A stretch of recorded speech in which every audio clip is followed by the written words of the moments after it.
뭔가 부가가치를 만들 수 있는 사람과 그렇지 못한 사람은 굉장히 경쟁력 차이가 날 수밖에 없겠죠.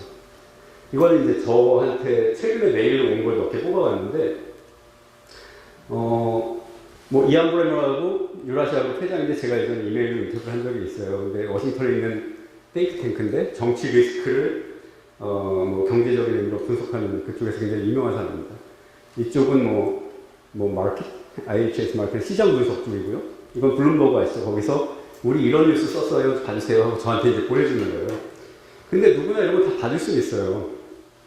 근데 이거를 봐서 짧은 시간 안에 소화하고 그거를 가지고 뭔가 가치를 만들고 정보를 취합해서 융합을 해서 뭔가 또 새로운 기사를 만들어낼 수 있느냐.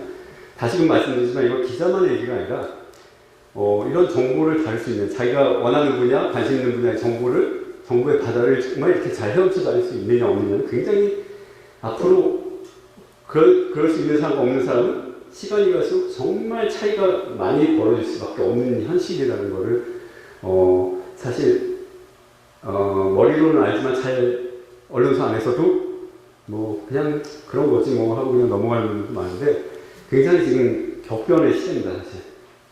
이것도 또 하나 예인데 아까 제가 트렌드 기사 많이 쓴다고 했잖아요. 이것도 우리나라에서 제가 처음 분석을 한 회사입니다. 칩플레이라는 회사인데 미국에서 지금 제일 핫한 패스트푸드 회사예요. 이 회사가 미국에서만 운영되고 매장은 한 2,200개 정도 되는데 한 48개국에서 6,000개가 넘는 매장을 가진 KFC보다 매출이 3배 정도 됩니다. 그리고 3년 연속 고객 만족도 1위입니다. 패스트푸드 업체에서. 근데 우리나라에서 잘 모르죠. 근데 이것저것 제가 정보를 뒤지다가 이런 회사가 있네 해서 제가 이 2페이지 기사를 쓰기 위해서 뽑아낸 자료가 한 40-50페이지 됩니다. 이거를 출근길에 읽어야 됩니다. 이거를 아무리 좋은 자료 있으니까 너 이거 읽고 한번 기사 써봐. 그렇다고 해서 이거를 하루 종일 사전부터 써가면서 읽으면 무슨 기사가 나오겠습니까? 그러니까 빠른 시간 안에 읽어내야 되고 정보를 찾아내는 것도 굉장히 전략적이어야 되는데 제가 이 영어 교육에 관심 있는 분들한테 굉장히 중요한 얘기라고 생각해요.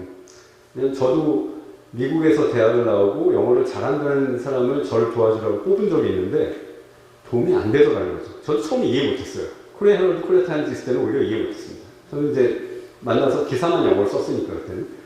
근데 지금은 굉장히 이런 것들을 그냥 영어만 써서 되는 게 아니라 어떤 뭔가가 하여튼 전략적인 거건 기획력이건 추진력이건 공감 능력이건 뭔가가 같이 맞물려서 가야만 국제적인 업무가 될 수가 있는 거거든요. 근데 그게 안 되고 오로지 말만 영어로 된다고 해서 할 수 있는 게 없더라는 거죠.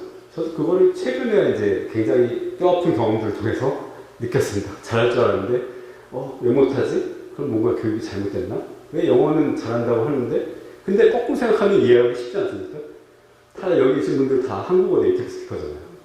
그런데 그렇다고 한국어로 어떤 수준 높은 기획이라든지 인터뷰라든지 이런 거 다 잘하나요? 아니죠.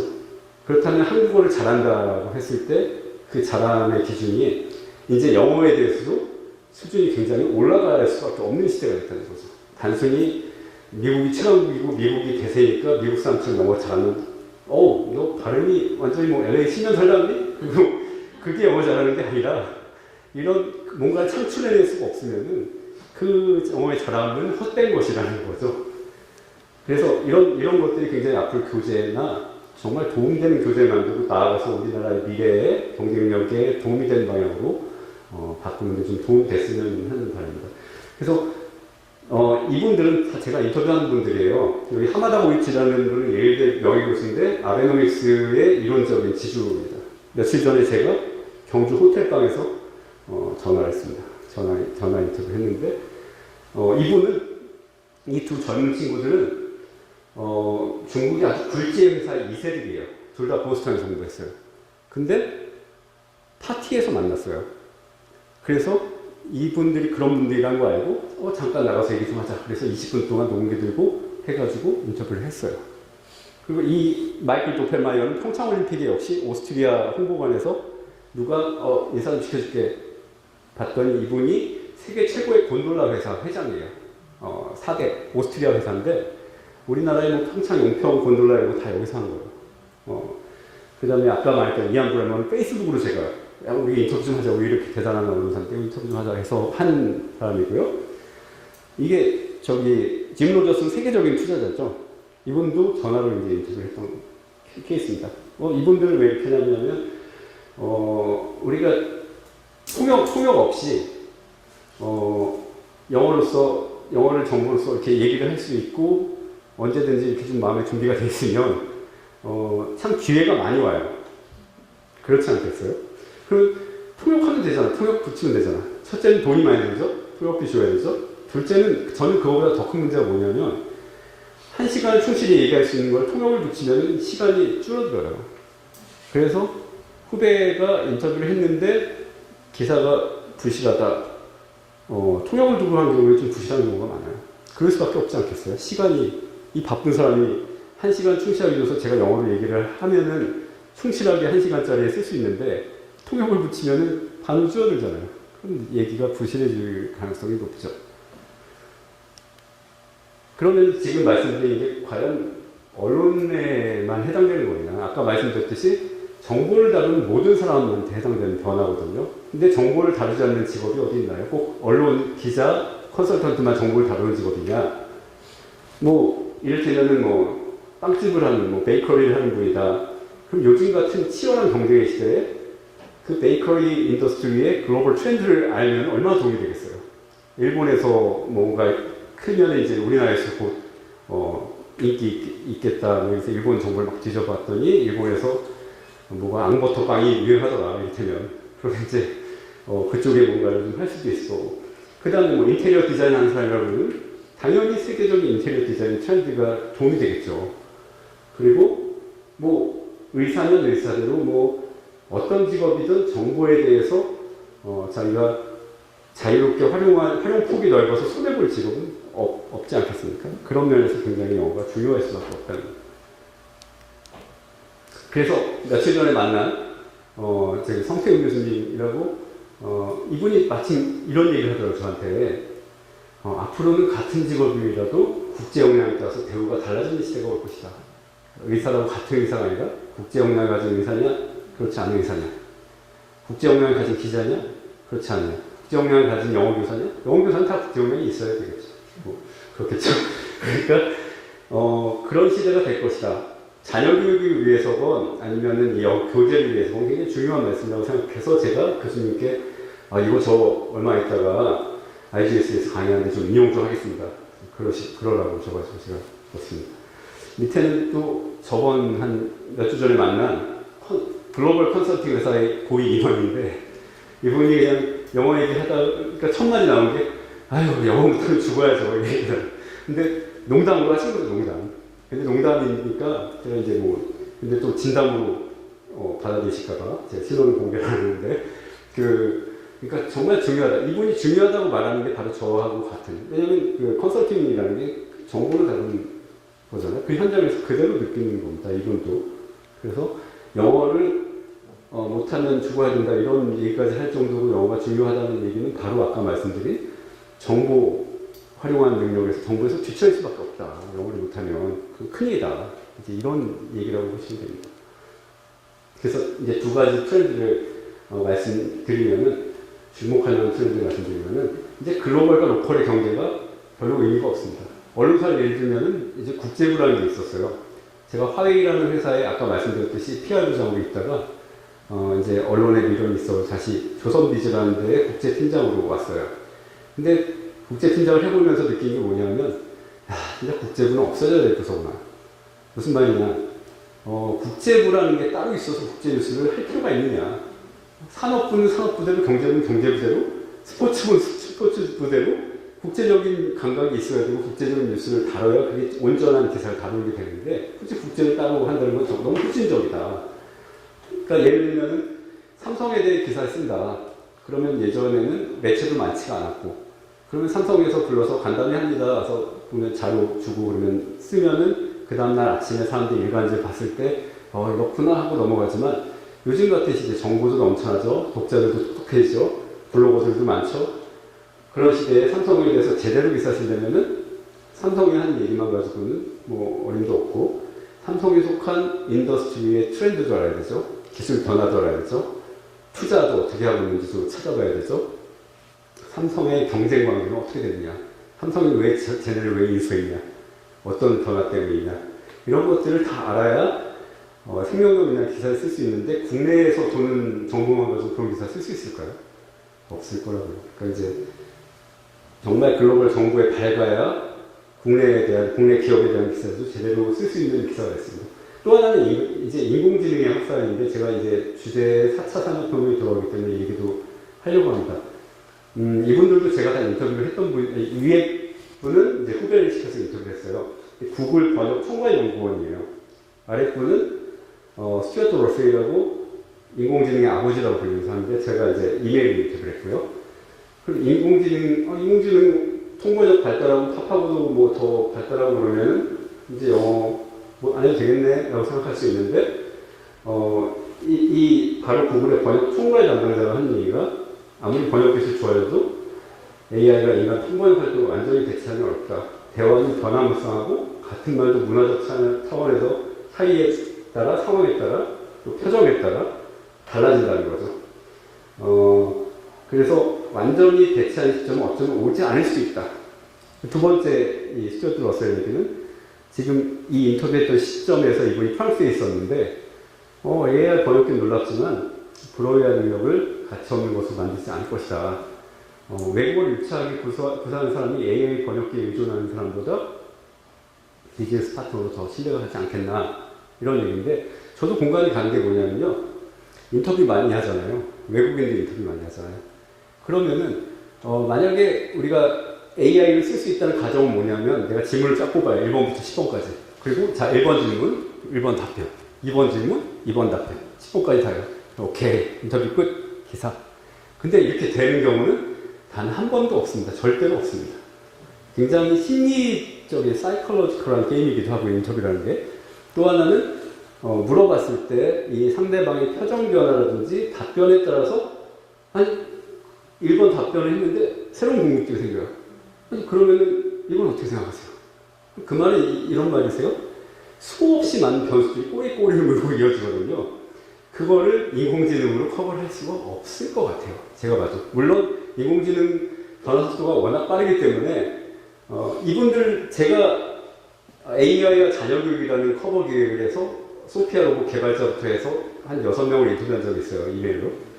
근데 다 공통적으로 한 얘기가 물론 100%라고 얘기할 수 없지만 지금의 기술로 그런 걸 대체한다는 거는 참 생각하기 어렵다. 이분들조차도 전문가들조차도 이거를 완전히 물론 그 여행 가서 길을 물어봐요. 아니면 또 가게에 가서 이거 얼마예요? 깎아주세요. 이런 얘기 AI가 할 수 있겠죠. 그러면 우리가 AI가 대체할 수 있는 영어만 가르칠 건가요? 그게 무슨 가치가 있을까요? 그러니까 정말 앞으로 영어 시장이나 교육 시장에서도 정말 의미 있는 변화, 우리 자녀들과 미래 세대에 도움이 되는 어떤 교육적인 패러다임의 변화를 생각해 봤을 때 이런 점들이 굉장히 중요하다고 생각을 했습니다.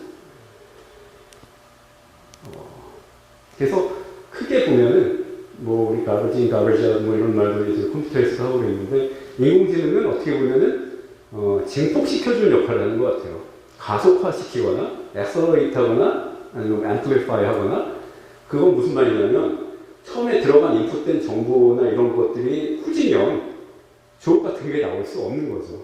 그거를 만드는 것들은 여전히 이제 사람이 역할일 것이고요. 시간이 많이 없으니까.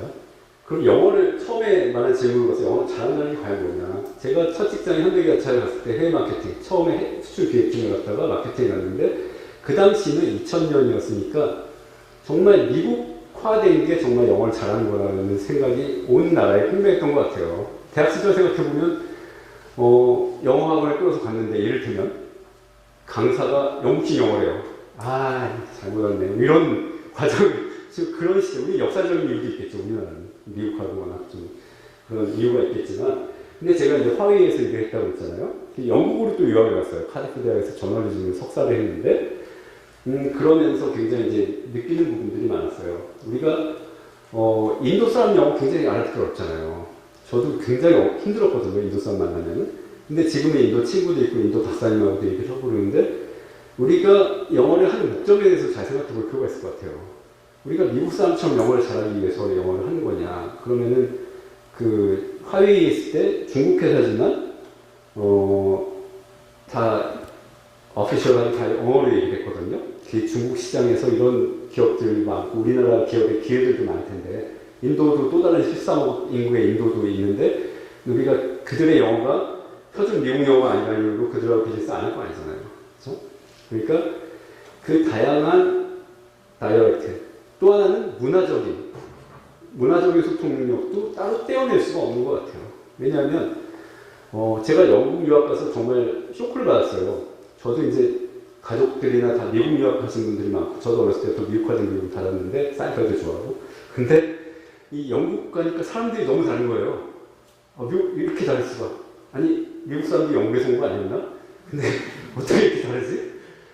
굉장히 샤이하고 뭐 하여튼 말도 다르고 그걸 좀 충격을 받았고 거기에 좀 익숙해져서 나중에 또 화요일에 가니까 야, 중국 사람들이 이렇게 다르구나. 이를테면은 중국 사람들은 비즈니스에서 절대로 분명하게 no라고 하는 얘기를 잘 안 해요. 그러니까 본사랑 커뮤니케이션 하는데 no라고 안 해서 저는 이제 yes구나 생각하고 있으면 그게 나중에 알고 보니까 yes가 아니었던.